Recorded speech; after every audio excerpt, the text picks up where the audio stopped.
সারমন school and college কর্তৃক আয়োজিত ধারাবাহিক অনলাইন ক্লাসে আমি স্বাগতম জানাচ্ছি তোমাদের পদার্থবিজ্ঞান শিক্ষক মোহাম্মদ শফিউল আলম। আজকে আমরা পদার্থবিজ্ঞানের চতুর্থ অধ্যায় কাজ ক্ষমতা শক্তি নিয়ে আলোচনা করব। নবম এবং দশম শ্রেণী উভয় শ্রেণী তোমরা ক্লাসটা ফলো করবা। দশম শ্রেণীর যে শিক্ষার্থীরা আছে তোমরা নিশ্চয়ই ক্লাসটা আগে করেছো। নবম শ্রেণীর শিক্ষার্থীদেরকেও আমি মনে হয় একটা বা দুটো ক্লাস এই কাজ ক্ষমতা সম্পর্কে নিয়েছি। তারপর আজকে আবার আলোচনা করছি কাজ। কাজ কাকে বলে? পদার্থবিজ্ঞানের ভাষায় কাজ হতে হলে একটা বস্তুকে যখন আমরা বল প্রয়োগ করব, যদি ওই বস্তুটা সরণ হয় তাহলে ওই বল এবং সরণের গুণফলকে কাজ বলে। সাপোজ এটা একটা বস্তু, তাকে যদি আমি বল প্রয়োগ করি তাহলে বস্তুটা যদি ওখান থেকে সরে এখানে আসে, যদি তার এই যে অবস্থান পরিবর্তন করলো, এই সরণটা যদি f হয় এবং তার উপর প্রয়োগকৃত বলটা যদি f হয়, তাহলে কাজ w সমান হবে fs। কাজ w সমান হবে fs। কিন্তু কথা হচ্ছে এটা যদি ভূমি বরাবর হয়, ভূমি বরাবর সরণ হলে w ইকুয়াল হবে fs। কিন্তু যেটা যদি ভূমি বরাবর না হয়ে ভূমির সাথে যদি একটা কোণ আকারে যদি কাজটা হয়, তাহলে ওই কোণের মান যদি থিটা হয়, তাহলে ওই কাজ সমান হবে w সমান fs cos থিটা।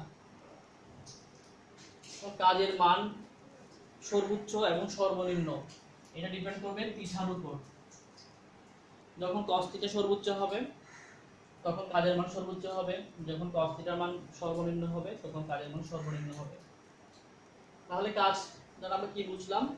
পদার্থবিজ্ঞানের ভাষায় কাজ বলতে গেলে একটা বস্তুর উপর বল প্রয়োগ করলে ওই বস্তুটা যদি সরণ হয় তাহলে ওই বল এবং সরণের গুণফলকে কাজ বলে।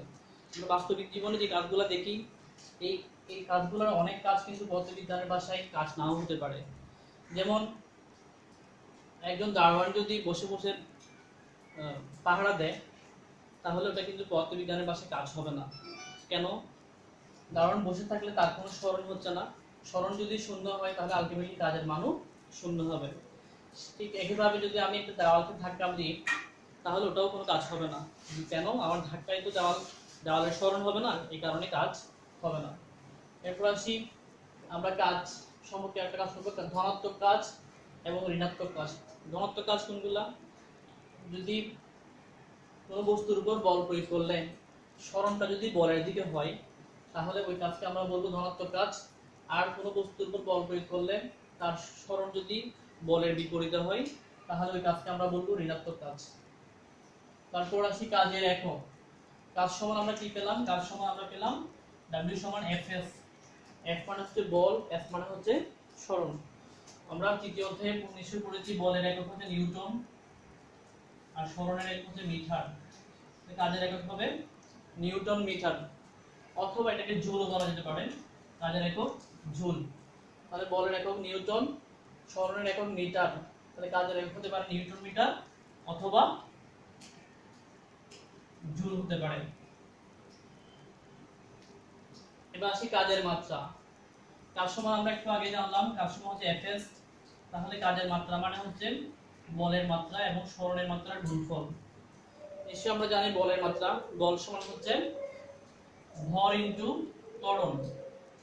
তাহলে বলের মাত্রা মানে হচ্ছে ভর এবং ত্বরণের মাত্রার গুণফল। এখন আমরা জানি ভরের মাত্রা হচ্ছে বড় হাতের m, আর ত্বরণের মাত্রা হচ্ছে l ইনভার্স 2, আর সরণের মাত্রা হচ্ছে l। তাহলে কাজের মাত্রা কি দাঁড়ায়? m l square inverse 2, m l square inverse 2। এটা হচ্ছে কাজের মাত্রা। মাত্রা লেখার সময় আমরা জানি মাত্রাকে থার্ড ব্র্যাকেটের মধ্যে রাখতে হয়। তাহলে আবারও বলছি কাজ সমান হচ্ছে বল ইনটু সরণ। তাহলে কাজের মাত্রা হবে বল এবং সরণের মাত্রার গুণফল। বলকে আমরা ভর ইনটু ত্বরণ লিখতে পারি। তাহলে ভর ইনটু ত্বরণ ইনটু সরণের মাত্রাই হবে কাজের মাত্রা। ভরের মাত্রা হচ্ছে বড় হাতের m, ত্বরণের মাত্রা l ইনভার্স 2, সরণের মাত্রা l। তাহলে কি দাঁড়ায় m l square t inverse 2। এটা হচ্ছে কাজের মাত্রা। এবার আসি কাজ কেন ভেক্টর রাশি। কাজ কেন ভেক্টর রাশি? আমরা দেখতে পাচ্ছি কাজ সমান বল ইনটু সরণ। এখানে বল এই কাজ কেন ভেক্টর রাশি 9 হবে? কাজ কেন ভেক্টর রাশি 9? কাজ সমান হচ্ছে বল ইনটু সরণ। বল একটা ভেক্টর রাশি, সরণ একটা ভেক্টর রাশি। আমরা নিশ্চয়ই জানি ভেক্টর রাশি কাকে বলে, যে রাশিগুলোকে প্রকাশ করার জন্য মান এবং দিকের প্রয়োজন, তাকে ওই রাশিগুলোকে ভেক্টর রাশি বলে। আর স্কেলার রাশি হচ্ছে যে রাশিগুলোকে শুধুমাত্র মান দিয়েই প্রকাশ করা যায়, ওগুলোকে স্কেলার রাশি বলা হয়। এখন বল একটা ভেক্টর রাশি আমরা জানি, কারণ বলকে প্রকাশ করার জন্য মান ও দিক উভয়ের প্রয়োজন হবে। সরণ একটা ভেক্টর রাশি। তো দুটো ভেক্টর রাশির গুণ করলে আমরা জানি এই কাজটা ভেক্টর হওয়ার কথা ছিল, কিন্তু বল এবং সরণ এদের যদি আমরা ডট গুণন করি তাহলে অলওয়েজ একটা স্কেলার রাশি পাওয়া যায়। অর্থাৎ এই কথাটাই আমি বলতে চাচ্ছি, দুটি ভেক্টর রাশি ডট গুণনে একটা স্কেলার রাশি পাওয়া যায়। এখানে বল ভেক্টর রাশি, সরণ ভেক্টর রাশি, তাহলে ভেক্টর রাশি গুণ করলে অলওয়েজ স্কেলার রাশি পাওয়া যাবে। তাহলে প্রশ্ন হচ্ছে কাজ কেন ভেক্টর রাশি নয়? কাজ সমান আমরা জানি বল ইনটু সরণ, বল এবং বল ভেক্টর রাশি, সরণ ভেক্টর রাশি। তাহলে দুটো ভেক্টর রাশি গুণনে যে রাশিটা আমরা পাবো ওটা অবভিয়াসলি স্কেলার রাশি হবে। তাহলে আমরা কাজ সম্পর্কিত একটা গাণিতিক সমস্যা দেখি।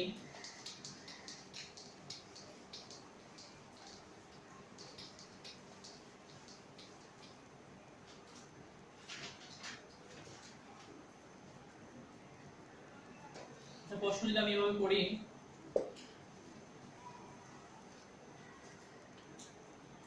সত্তর কেজি ভরে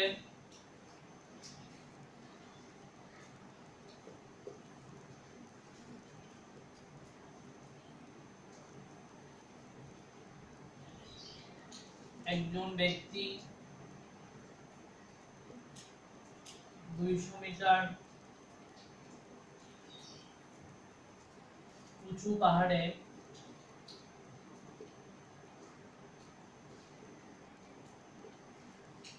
আরোহণ করলে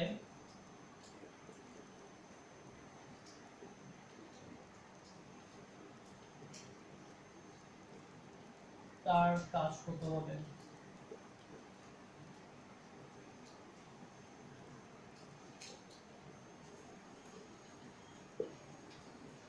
70 কেজি ভরের একজন ব্যক্তি 200 মিটার উঁচু পাহাড়ে আরোহণ করলে তার কাজ কত হবে? এখানে আমরা দেখতে পাচ্ছি ওই ব্যক্তির ভর হচ্ছে, ব্যক্তির ভর m সমান হচ্ছে 70 কেজি। তারপরে সরণ f সমান হচ্ছে 200 মিটার। যেহেতু এটা হাইট বোঝাচ্ছে তাহলে এটাকে চাই আমরা f সাথে f দিতে পারি, f সমান 200 মিটার। সে কাজ আমাদের বের করতে হবে, কাজ w সমান আমাদের বের করতে হবে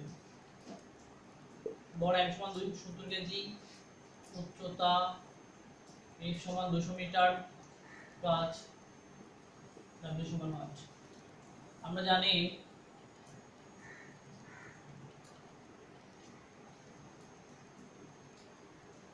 w সমান fs, w সমান হবে f হচ্ছে 200 মিটার, f হচ্ছে f এর মান আমাদের কাছে নাই ডিরেক্টলি, কিন্তু আমরা f সমান লিখতে পারি mg। তারপরে h সব এখানে h আছে, mg কেন? কারণ উপরের দিকে উঠছে, উপরের দিকে উঠলে তার ত্বরণ হিসেবে অভিকর্ষ ত্বরণ কাজ করবে, অভিকর্ষ ত্বরণ কাজ করার কারণে f এর জায়গায় আমরা mg দিতে পারি। m হচ্ছে 70 আর যে মান আমরা 9.8, h হচ্ছে 200 মিটার। এই তিনটা প্রোডাক্ট, এই তিনটা রাশিকে গুণ করলে আমরা কাজের মানটা পেয়ে যাব। সুপ্রিয় শিক্ষার্থী, নিশ্চয়ই তোমরা বুঝতে পারছো। তাহলে কাজ সম্পর্কে মোটামুটি আশা করি তোমাদের ধারণা হয়েছে। কাজ কাকে বলে আবারও প্রথম থেকে বলছি, কাজ হচ্ছে কোনো বস্তুর উপর বল প্রয়োগ করলে তার যদি সরণ হয় তাহলে ওই বল এবং সরণের গুণফলকে কাজ বলে। কাজকে আমরা সাধারণত দুই ভাগে ভাগ করতে পারি, ধনাত্মক কাজ, ঋণাত্মক কাজ। যদি বল প্রয়োগ করলে বস্তুটির সরণ যদি বলের দিকে হয় তাহলে ওই কাজকে আমরা ধনাত্মক কাজ বলতে পারবো। আর যদি কোনো বস্তুর উপর বল প্রয়োগ করলে তার সরণ যদি বলের বিপরীতে হয় তাকে ঋণাত্মক কাজ বলে। কাজের একক আমরা একটু আগে জানলাম, কাজ সমান হচ্ছে বল ইনটু সরণ। বলের একক নিউটন, সরণের একক মিটার। তাহলে কাজের একক হবে নিউটন মিটার, অথবা তাকে আমরা জুল বলতে পারি। তারপর হচ্ছে কাজের মাত্রা। কাজের মাত্রা সমান হচ্ছে বল এবং সরণের মাত্রা। বলের মাত্রা হচ্ছে ml t inverse ml square t inverse, বলের মাত্রা হচ্ছে ml t ইনভার্স 2 আর সরণের মাত্রা হচ্ছে l, তাহলে গুণ করলে হবে ml স্কয়ার t ইনভার্স 2। এরপর আমরা আলোচনা করলাম কাজ কেন ভেক্টর রাশি নয়। কাজ সমান আমরা জানি বল ইনটু সরণ, বল একটা ভেক্টর রাশি, সরণ একটা ভেক্টর রাশি, তাহলে দুটি ভেক্টর রাশির ডট গুণনে সবসময় একটা স্কেলার রাশি পাওয়া যায়, এই জন্যই কাজ একটি স্কেলার রাশি। এবার আমরা আলোচনা করতে যাব ক্ষমতা নিয়ে।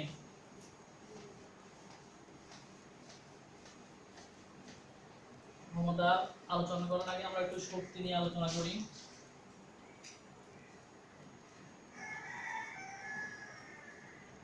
শক্তি কাকে বলে? কোনো ব্যক্তি বা বস্তুর কাজ করার সামর্থ্যকে শক্তি বলে। কোনো ব্যক্তি বা বস্তুর কাজ করার সামর্থ্যকে শক্তি বলে। তো শক্তির নিত্যতা সূত্র সম্পর্কে আমরা সবাই নিশ্চয়ই জানি।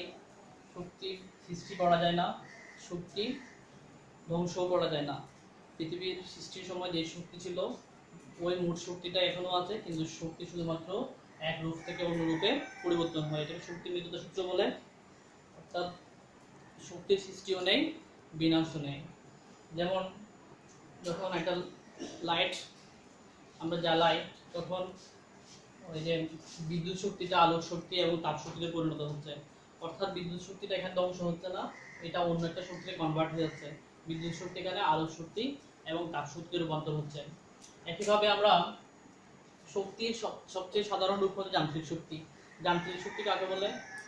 যান্ত্রিক শক্তি হচ্ছে বিভব শক্তি এবং গতি শক্তির সমষ্টিকে যান্ত্রিক শক্তি বলে।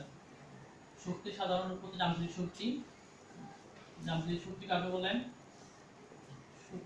বিভব শক্তি এবং গতি শক্তির সমষ্টিকে যান্ত্রিক শক্তি বলে। বিভব শক্তি কাকে বলেন? কোনো ব্যক্তি বা বস্তুর তার স্বাভাবিক অবস্থানের পরিবর্তন করলে তার মধ্যে যে কাজ করার সামর্থ্য লাভ হয় তাকে বিভব শক্তি বলে। কোনো ব্যক্তি বা বস্তুর তার স্বাভাবিক অবস্থানের পরিবর্তনের কারণে তার মধ্যে কাজ করার যে সামর্থ্য নিহিত থাকে বা অর্জন হয় তাকে বিভব শক্তি বলে। আর একটা হচ্ছে গতিশক্তি। গতিশক্তি কাকে বলে? কোনো ব্যক্তি বা বস্তুর তার গতির জন্য কাজ করার যে সামর্থ্য লাভ করে তাকে আমরা গতিশক্তি বলি। একটা এক্সাম্পল, বিভব শক্তির একটা এক্সাম্পল আমি বলি। এক খণ্ড পাথরকে যখন ভূমি থেকে কিছু উপরে তোলা হবে, মনে করো এক খণ্ড পাথরকে আমি যখন ছাদের উপর নিয়ে গেলাম, ছাদের উপর থেকে যখন আমি তাকে ফেলে দিব ছাদের উপর নিয়ে গেলে ওখান থেকে যদি ফেলে দিই তাহলে তার মধ্যে একটা শক্তি সঞ্চার হবে, ওই শক্তিটা আর ওই বিভব শক্তিটা গতিতে রূপান্তর হবে। যতই নিচের দিকে পড়বে ওই বিভব শক্তিটা ততই গতিতে রূপান্তর হবে, গতিশক্তিতে রূপান্তর হবে। আর গতিশক্তি একটা এক্সাম্পল আমি যদি বলি, যেমন একটা ক্রিকেট বল যখন আমরা করি, তাহলে ওই ক্রিকেট বল যখন স্ট্যাম্পে আঘাত করে তখন কি হয়, ওই বলের গতির কারণে ওই ক্রিকেটের স্ট্যাম্পগুলা উপড়ে যায় বা স্ট্যাম্প পড়ে যায়, ব্যাটসম্যান আউট হয়ে যায় সাধারণত। তাহলে ওই যে এটা কেন হলো? এটা হচ্ছে ওই বলের মধ্যে গতি আছে এই কারণে। অর্থাৎ গতির কারণে কোনো ব্যক্তি বা বস্তু কাজ করার যে সামর্থ্য লাভ করবে ওটা হবে গতিশক্তি। আর বিভব শক্তি কাকে বলে?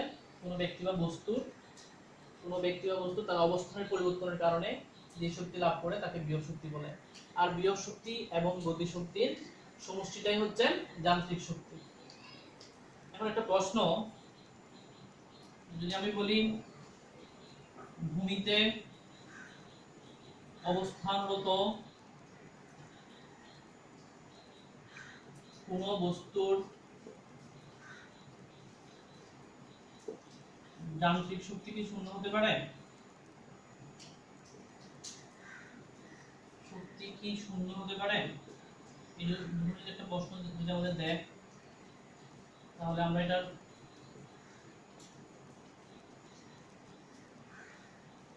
ব্যাখ্যা হিসেবে বলবো, যদি ভূমিতে অবস্থান করে কোনো বস্তু তাহলে তার ভূমিতে অবস্থান করলে তার কোনো উচ্চতা থাকবে না। তাহলে উচ্চতা যদি না থাকে তাহলে তার বিভব শক্তিও থাকবে না, কেননা বিভব শক্তি তার অবস্থানের পরিবর্তনের উপর নির্ভর করে, উচ্চতার উপর নির্ভর করে। তাহলে যদি বিভব শক্তি না থাকে, থাকবে না কেন? তার উচ্চতা থাকবে না। এই জন্য গতিশক্তি গতিশক্তি যখন একটা বস্তু ভূমিতে স্থির থাকবে তার মধ্যে কোনো ব্যাগ কাজ করবে না, তখন ওই বস্তু গতিশক্তি শূন্য হবে। এখন যদি তার বিয়োগ শক্তি এবং গতিশক্তি দুটাই শূন্য হয়, তাহলে আলটিমেটলি তার যান্ত্রিক শক্তি শূন্য হবে, কেননা যান্ত্রিক শক্তি হচ্ছে বিয়োগ শক্তি এবং গতিশক্তির সমষ্টি। বিয়োগ শক্তিকে সাধারণত ইপি দিয়ে প্রকাশ করা হয়। ইপি সমান হচ্ছে MG H. MG H, M হচ্ছে ভর, জি হচ্ছে অভিকর্ষ ত্বরণ, এইচ হচ্ছে উচ্চতা। অর্থাৎ এম কোনো বস্তুর ভর সাধারণত ধ্রুব থাকে, ভর পরিবর্তন হয় না। আর জি এর মান আমরা জানি আদর্শ মান 9.8, এটাও পরিবর্তন হয় না। এই দুটো যদি আমি ধ্রুব ধরে নিই, পরিবর্তন না হয়, তাহলে এই বিয়োগ শক্তির মান এইচ এর উপর ডিপেন্ডেন্ট। এইচ এর মান যদি এটা যদি এম এর মান পরিবর্তন হতে পারে, অন্য যদি আমি বস্তুর ভর বাড়াই দিই তাহলে তো পরিবর্তন হবে, কিন্তু সাধারণত নিজে নিজে পরিবর্তন হতে পারে না। এখন কথা হচ্ছে এইচ, একটা বস্তুকে সেম বস্তুকে যখন আমি 5 মিটার উচ্চতা নিয়ে যাব, অথবা এরপর 10 মিটার উচ্চতা নিয়ে গেলাম, এরপর 15 মিটার উচ্চতা নিয়ে গেলাম, সাপোজ 5 কেজি ভরের একটা বস্তু, তাকে আমি প্রথমে 5 মিটার উচ্চতা নিয়ে গেলাম, তারপর 10 মিটার উচ্চতা নিয়ে গেলাম, তারপর 15 মিটার উচ্চতা নিয়ে গেলাম, তাহলে কোন ক্ষেত্রে তার বিয়োগ শক্তি বেশি হবে? যে ক্ষেত্রে তার উচ্চতা বেশি, ওই ক্ষেত্রে তার বিয়োগ শক্তি বেশি হবে, কেননা বিয়োগ শক্তিটা হবে উচ্চতার সমানুপাতিক। বিয়োগ শক্তি হবে উচ্চতার সমানুপাতিক। উচ্চতা যত বাড়বে বিয়োগ শক্তিও তত বাড়বে। এরপর গতিশক্তি আসি। গতিশক্তি ইকে গুলো আমরা জানি, ইকে সমান half M square, half M square. এখানে ভর তো ফিক্সড, ভর যদি ফিক্সড হয় তাহলে আমরা ইকে প্রপোর্শনাল কি দিতে পারি? ইকে প্রপোর্শনাল লিখতে পারি ভি স্কয়ার। অর্থাৎ কোনো বস্তুর গতিশক্তি তার বেগের বর্গের সমানুপাতিক। কোনো বস্তুর গতিশক্তি তার বেগের বর্গের সমানুপাতিক। অর্থাৎ বেগকে যখন আমরা দ্বিগুণ করব, তার গতিশক্তি হবে 4 গুণ। আর বিয়োগ শক্তি হচ্ছে উচ্চতার সমানুপাতিক, গতিশক্তি হচ্ছে বেগের বর্গের সমানুপাতিক। তাহলে আমরা শক্তি নিয়ে আলোচনা করলাম। শক্তি নিয়ে যে আলোচনা করলাম তার আবার রিপিট করছি। সবাই আর একটু মনোযোগ সহকারে দেখো। শক্তি কাকে বলে? কোনো ব্যক্তি বা বস্তুর কাজ করার সামর্থ্যকে শক্তি বলে। শক্তির একক এবং মাত্রা, এই দুটো হচ্ছে কাজের মাত্রা এবং একক সেম। শক্তির একক হবে কাজের একক, কাজের একক জুল, শক্তির একক জুল হবে। কাজের মাত্রা ml স্কয়ার t ইনভার্স 2, শক্তির মাত্রা হবে ml স্কয়ার t ইনভার্স 2। তারপর হচ্ছে শক্তির সৃষ্টিও নেই, শক্তির ধ্বংসও নেই। পৃথিবীর মোট শক্তি নির্দিষ্ট এবং অপরিবর্তনীয়। শুধুমাত্র শক্তি এক রূপ থেকে অন্য রূপে পরিবর্তন হতে পারে। অর্থাৎ এটাই হচ্ছে শক্তির নিত্যতা সূত্র। এরপর আসি শক্তি সাধারণ রূপ হচ্ছে যান্ত্রিক শক্তি। যান্ত্রিক শক্তি কাকে বলে? কোনো বস্তু বা ব্যক্তির বিয়োগ শক্তি এবং গতি শক্তির সমষ্টিকে যান্ত্রিক শক্তি বলে। বিয়োগ শক্তি কাকে বলে? কোনো ব্যক্তি বা বস্তু তার স্বাভাবিক অবস্থানের পরিবর্তনের কারণে তার মধ্যে যে কাজ করার সামর্থ্য অর্জন হয় তাকে বিয়োগ শক্তি বলে। আর গতিশক্তি কাকে বলেন? কোনো ব্যক্তি বা বস্তুর গতির কারণে তার মধ্যে যে কাজ করার সামর্থ্য অর্জিত হয় তাকে গতিশক্তি বলে। বিয়োগ শক্তি হচ্ছে E = mgs, আর গতিশক্তি হচ্ছে E = হাফ m স্কয়ার। এরপর আমাদের প্রশ্ন যেটা ছিল, ভূমিতে অবস্থানরত কোনো বস্তুর যান্ত্রিক শক্তি শূন্য হতে পারে কিনা।